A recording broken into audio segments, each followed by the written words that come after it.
नमस्कार प्यारे बच्चों, मैं राजीव वर्मा, आपका हिंदी का शिक्षक आज की कक्षा में आपका स्वागत करता हूं, अभिनंदन करता हूं।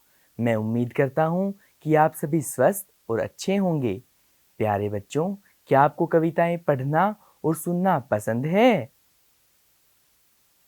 अब आप मुझे ये बताएं कि क्या आप सभी बच्चे कविता सुनने के लिए तैयार हैं? जी हाँ, इस कविता से आप क्या-क्या सीखेंगे? कविता सुनकर उसका अर्थ समझने की क्षमता का विकास होगा। शब्द भंडार में वृद्धि होगी। हाव भाव सहित कविता पाठ करते हुए आपके अभिनय का विकास होगा। मैं जानता हूँ कि आप सभी को कविताएं पढ़ना और सुनना बहुत पसंद है। मेरे पास भी आपके लिए एक कविता है, लेकिन कविता सुनाने से पहले मुझे यह बताओ कि हम सांस किससे लेते हैं? बिल्कुल सही सोचा आप सभी ने। हम सब हमारे आसपास की हवा से सांस लेते हैं। हवा हमारे आसपास ही होती है। अब आप मुझे ये बताओ कि क्या आप सभी बच्चे कविता सुनने के लिए तैयार हैं? तो हमारी कविता का शीर्षक है हवा। तो कविता शुरू करते हैं। ऊपर नीचे दाएं बाएं हवा चली साएं साएं, मुन्नी को छेड़ कर चढ़ गई पेड़ पर। हाथ नहीं आऊंगी, दूर मैं उड़ जाऊंगी। मुन्नी बोली हंस कर, हवा रानी बस कर। पकड़ तुझे मैं लाऊंगी, फुग्गे में ले जाऊंगी, फुग्गे में ले जाऊंगी। तो बताइए, कैसी लगी आपको यह कविता? आशा करता हूँ आपको यह कविता बहुत अच्छी लगी होगी और आपने पूरे आनंद के साथ इसे सुना होगा। इस कविता में कुछ नए शब्द आए हैं। चलिए उनके अर्थ समझते हैं। पहला नया शब्द है दाएं बाएं। सीधे हाथ की तरफ को दायां और उल्टे हाथ की तरफ को बायां कहते हैं।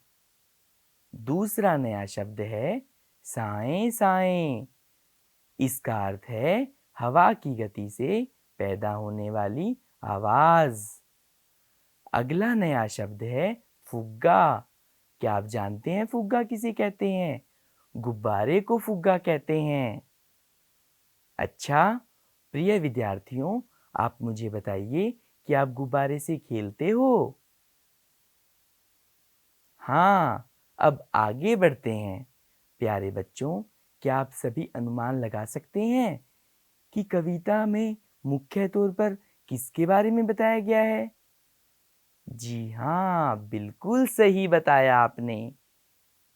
यह कविता हमारे आसपास की हवा के बारे में है।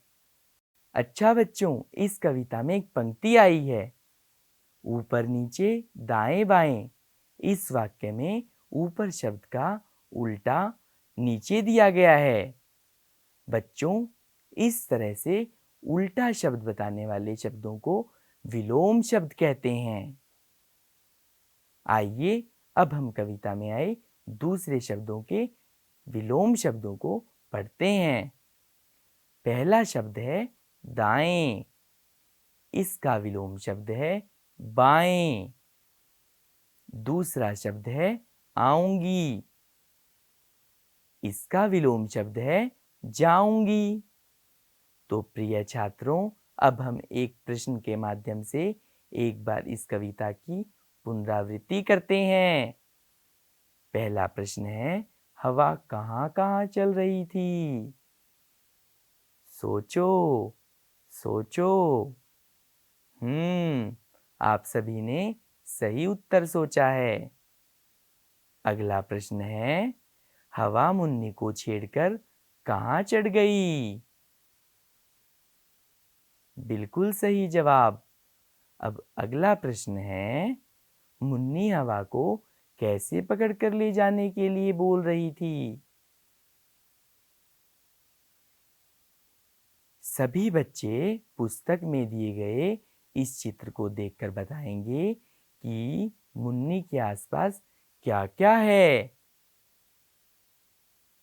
मुन्नी के दाईं ओर, मुन्नी के बाईं ओर, मुन्नी के आगे और मुन्नी के पीछे। अगली गतिविधि है, अब सभी बच्चे कविता में से चंद्र बिंदु वाले शब्द ढूंढकर लिखेंगे।